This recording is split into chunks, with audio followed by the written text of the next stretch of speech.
باشانی صاحب اور شکیلہ رفیق صاحبہ، یہ سب لوگ ہمارے دوست تھے. اور جب آپ دیس سے پردیس میں آتے ہیں تو یہ ہمارا خاندان بن جاتا ہے، ہماری فیملی ہوتا ہے، دل کا جن سے تعلق ہوتا ہے. تو جب سالہ سال ساتھ چلنے والے جب چلے جاتے ہیں اور ہم تنہا رہ جاتے ہیں تو یہ ایک ایسا خلا ہے جو کم از کم طویل عرصے تک ساتھ چلنے والوں کے دل سے کبھی نہیں بھرتا. یہ خلا کبھی نہیں بھرتا. ہم ان کو یاد کرتے ہیں، اور ایک طرح سے جیسے میں اپنے بچوں سے کہتی تھی کہ ان کے فادر کا انتقال ہوا، سلیم صاحب کا، وہ یاد کرتے تھے، تو میں ان سے کہتی تھی کہ جب یہ لوگ چلے جاتے ہیں تو یہ کہیں نہیں جاتے، یہ اصل میں دل کے اندر آ کر بیٹھ جاتے ہیں. تو تم نے اگر ڈیڈی سے پاپا سے بات کرنی ہے یا نانا پا سے بات کرنی ہے تو اپنے دل میں ان سے بات کر لیا کرو. تو وہ لوگ یہی کرتے تھے اور ہم بھی یہی کرتے ہیں. یہ لوگ گئے کہیں نہیں ہیں، دل میں موجود ہیں، ہمیشہ رہیں گے، کیونکہ ہماری زندگی کا ایک طویل عرصہ ان لوگوں کے ساتھ گزرا ہے. اور ان سب کے بارے میں سب لوگ یہاں تفصیل سے باتیں کریں گے، لیکن میں صرف یہ کہنا چاہتی ہوں کہ مجھے حمید باشانی صاحب کا ایک کمیٹڈ سوشلسٹ ہوتا ہے، وہ جو کریکٹر ہے اس نے ہمیشہ مجھے بہت ٹچ کیا. کیونکہ کمٹمنٹ جو ہے وہ ہمیشہ ایسے لوگوں کے پاس ہوتی ہے جو بالکل جس کو حق سمجھتے ہیں اس پہ قائم رہتے ہیں. اور یہ جو خصوصیت ہے یہ پیغمبروں کی خصوصیت ہے، عام لوگوں کی خصوصیت نہیں ہے. اور جب یہ عام لوگوں میں آتی ہے تو ان کا درجہ جو ہے بلند ہو جاتا ہے. تو میری ان سے کبھی ایسی ذاتی دوستی نہیں رہی، لیکن ہماری ملاقات جیسے محفلوں میں آنے جانے سے ہمیشہ ہوتی تھی. بڑے احترام سے ہم لوگ ایک دوسرے سے ملتے تھے، اور ان کی جو کمی ہے میں ہمیشہ محسوس کرتی رہوں گی. خاص طور پہ جہاں بھی پروگریسو رائٹرز کی یا رائٹرز فورم کی میٹنگز ہوئیں یا کسی بھی جگہ ہم ملے تو میں نے ان کو ایک بہت ہی مہذب، ایک بہت ہی سچا اور ہمبل انسان پایا. ہیوملٹی تھی ان میں خاص طرح کی. اور شکیلہ رفیق سے تو میری بہت باتیں رہیں، ان کے بارے میں کافی گفتگو ہوئی ہے، ہوتی رہے گی. لیکن میں ان کی پھلچھڑی جیسی ہنسی کو ہمیشہ یاد کرتی ہوں. جب بھی مجھے شکیلہ رفیق یاد آتی ہیں تو مجھے لگتا ہے کہ کوئی پھلچھڑی جو ہے وہ ہنسی میں باہر آئی، اور ایک بڑا خوبصورت سا ایک احساس ہوتا ہے. اور ان کی فرینکنیس جیسے آپ نے کہا ہے، تو ہم دونوں لوگ جو تھے وہ اس فرینکنیس میں شامل تھے ایک دوسرے کے ساتھ. اور بالکل وہ یہاں سے جب گئیں بھی تو ہمیشہ یہیں رہیں اور اب بھی ہمارے ساتھ ہی رہیں گی. اور جہاں تک یہ رفیع عامر صاحب کا تعلق ہے، نہایت ذہین، ویل لرنڈ، بہت ہی بیلنسڈ قسم کے انسان تھے. وہ ایسے انسان جو ہیں جو خود اپنے آپ کو سنوارتے ہیں، بناتے ہیں. جیسے وہ تراش گندا کرتا ہے، بدھ کو پتھر میں سے نکالتا ہے، ایسے شخص جو اپنے آپ کو اپنی ذات کے ایک بڑے سارے پینوراما میں سے ایک خاص طرح کی تراش کر کے باہر نکالتے ہیں، وہ عام انسان نہیں ہوتے.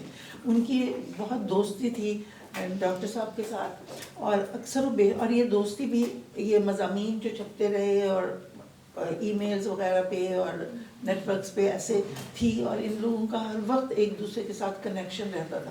تو جب بھی ان کا فون آتا اور یہ لوگ کسی بات پہ بحث کر رہے ہوتے تو میں ان سے کہتی کہ پلیز آپ اس کو اسپیکر پہ ڈال دیں، کیونکہ میں چاہتی ہوں کہ یہ نہیں چاہتی صرف کہ میں بھی اس میں شامل ہو جاؤں، لیکن میں چاہتی ہوں کہ آخر آپ لوگ جو ہیں وہ اس موضوع پہ کس طرح سے سوچتے ہیں. تو میں نے ان کو ہمیشہ ایک بہت ہی روشن دماغ اور ایک بہت ہی ایک طرح سے ہر چیز کو ایک نیوٹرل طریقے سے دیکھنے والا بنتا، وداؤٹ اینی بائس، اس کو علم چاہیے، اس طرح کا انسان پایا. میرے لیے بھی بہت ہی یہ ایک میں ان سے کبھی ذاتی طور پہ ایک دفعہ شاید میری ملاقات ہوئی ہوگی، میری ان سے کوئی دوستی نہیں تھی. میں ویسے بھی بہت تنہائی پرست انسان ہوں، تو لیکن ان سے جو یہ میرا صوتی ایک تعلق رہا اور ان کے خیالات میں سنتی رہی. اس کے علاوہ میری بہت عزیز مہربان دوست ہیں پرویز صلاح الدین صاحب کی بہن متین،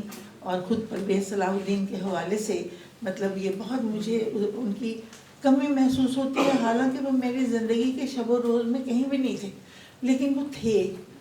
اور وہ ہماری جو برادری ہے لکھنے پڑھنے والوں کی، ویسے بھی میں انسانی برادری میں یقین کرتی ہوں کیونکہ ہم لوگ ایک اسپیشی کے لوگ ہیں، تو ہم سب مطلب میں یونٹی اور آف ہیومینٹی پہ یقین رکھتی ہوں. تو اس لحاظ سے میرے دل کے وہ بہت قریب. مجھے بہت اچانک سے مجھے یہ خبر ملی اور مجھے بہت رنج ہوا کیونکہ ان کی عمر بھی اتنی زیادہ نہیں تھی اور ہمیں ان کی بیماری کی کچھ خبر نہیں تھی. تو ان کے لیے بھی میں بہت، مجھے افسوس ہوا، بہت دکھ ہوا. اور یہ سارے لوگ چلے گئے ہیں، اس کی اداسی ہے کہ ہم ان کو فزیکلی کبھی نہیں مل سکیں گے. لیکن جیسے میں نے کہا کہ یہ بڑے دیتے ہیں دھوکہ یہ جادوگر کھلا، یہ غائب ہو جاتے ہیں نظروں سے پر دل میں آ کے بیٹھ جاتے ہیں. تو اس لیے میری میں نے ایک نظم میں ان لوگوں کے لیے پیش کرنا چاہتی ہوں. قاری سہیل صاحب اجازت ہے؟ جی جی. اب یہ ہے کہ مجھے اپنی نظمیں ڈھونڈنے میں بھی کافی وقت لگ جاتا. پلیز آپ مجھے ضروری ہے مشاعرہ میں آپ اس کا عنوان ہے یہ جو رفتگاں کی تلاش ہے. یہ جو چلے گئے لوگ، ہم ان کو تلاشتے رہتے ہیں اپنے طریقوں سے. یہ جو رفتگاں کی تلاش ہے، کبھی رقص میں، کبھی رنگ میں، کبھی صوت میں، کبھی چنگ میں. دل خستگاں کی یہ جستجو، کبھی در بدر، کبھی کو بکو. یہ بس ایک جھلک کی ہے آرزو، یہ بس ایک نظر کا سوال ہے. یہ جو رفتگاں کی تلاش ہے، کبھی رقص میں، کبھی رنگ میں، کبھی صوت میں، کبھی چنگ میں. دل خستگاں کی یہ جستجو، کبھی در بدر، کبھی کو بکو. یہ بس ایک جھلک کی ہے آرزو، یہ بس ایک نظر کا سوال ہے. دل خونچکاں ذرا ایک پل کو سنبھل کہ جو تیرا حال ہے. دل خونچکاں ذرا ایک پل کو سنبھل کے جو تیرا حال ہے. یہ مآل ہے تیری سوچ کا کہ یہ زندگی کا ظہور، عشق کا نور، خود کسی ایک لمحہ لام دست عدم سے لوح وجود پر جو لکھا گیا. دل خونچکاں ذرا ایک پل کو سنبھل کے جو تیرا حال ہے. یہ مآل ہے تیری سوچ کا کہ یہ زندگی کا ظہور، عشق کا نور، خود کسی ایک لمحہ لام دست عدم سے لوح وجود پر جو لکھا گیا. یہ عدم کے دست سخا کی ایک عطا ہے. یہ عدم کے دست سخا کی ایک عطا ہے. اس کو بقا کی صرف ملے تو کیوں کہ بقا تو صرف فنا کو ہے. یہ عدم کے دست سخا کی ایک عطا ہے کیونکہ زندگی کے گارے کو فنا کے پانی سے گونتا گیا ہے. ہماری یہ جو کھنکتی ہوئی مٹی ہے، اس کا جو بنیاد میں اس فنا کو رکھ دیا گیا ہے لمحہ اول سے. تو یہ عدم کے دست سخا کی ایک عطا ہے. اس کو بقا کی صفت ملے تو کیوں کہ بقا تو صرف فنا کو ہے. یہ جو رفتگاں کی تلاش ہے، یہ خیال چشم جنون کا کوئی خواب ہے. لب تشنگاں یہ سراب ہے، یہ جو رائے گاں کی تلاش ہے.